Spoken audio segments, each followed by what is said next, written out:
A Xunta de Galicia puxo en marcha o Plan Avantemar, un proxecto para a reactivación do ámbito marítimo pesqueiro ante a crise derivada do Covid-19. Este plan supón unha inxección de 77 millóns de euros a través de 5 liñas de apoio.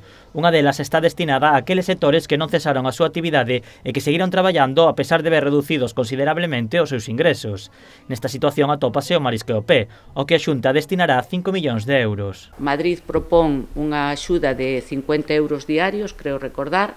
Nos establecemos unha axuda diaria de 90 euros, entendendo que a diferencia entre os tripulantes que cobran 50 euros e as mariscadoras que nos propoñemos 90, estriban que as mariscadoras, ademais de todas as perdas que teñen, tamén teñen uns custos de explotación, porque elas fan traballos de limpieza, de resiembra, aportan os seus fondos para comprar semente e, polo tanto, entendemos que deben de ter unha compensación superior a que teñen os tripulantes das embarcacións. Para as embarcacións tamén hai destinada unha axuda de 7 millóns de euros.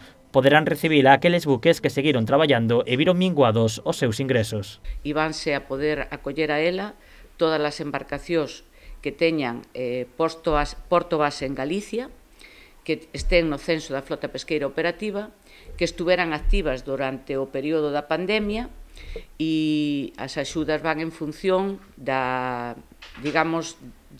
actividade que tuveron nese mesmo período nos 3 anos anteriores. Así mesmo, a Consellería tamén destinará 400.000 euros en axudas ás redeiras e 600.000 en axudas ás confrarías.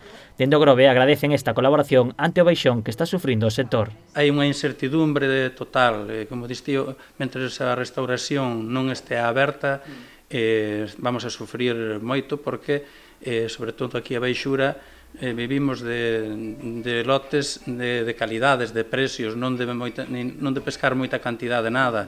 Entón, se estes rodaballos, estes lenguados que deberían de comer a xente que veña de Madrid, de Barcelona, non veñen porque a restauración non vai a abrir, non nos van a pagar. Estas axudas son entregadas cos fondos propios da Xunta naqueles sectores que están excluídos dos fondos europeos marítimos de pesca.